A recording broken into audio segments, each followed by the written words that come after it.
Korang ada satu set Husqvarna macam ni kan senang buat kerja. Assalamualaikum. Okey, korang nak buat kerja heavy duty. Nak cari mesin rumput dengan chainsaw. Okey, yang ni ada brand Husqvarna. Ni mesin rumput model 541RB.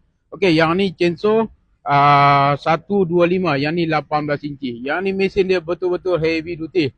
Tahan lasak. Okey, buat korang yang berminat dengan mesin ni, korang boleh terus walk in dekat HQ One Machinery, Seri Petaling. Apa-apa nak tanya, korang komen. Assalamualaikum.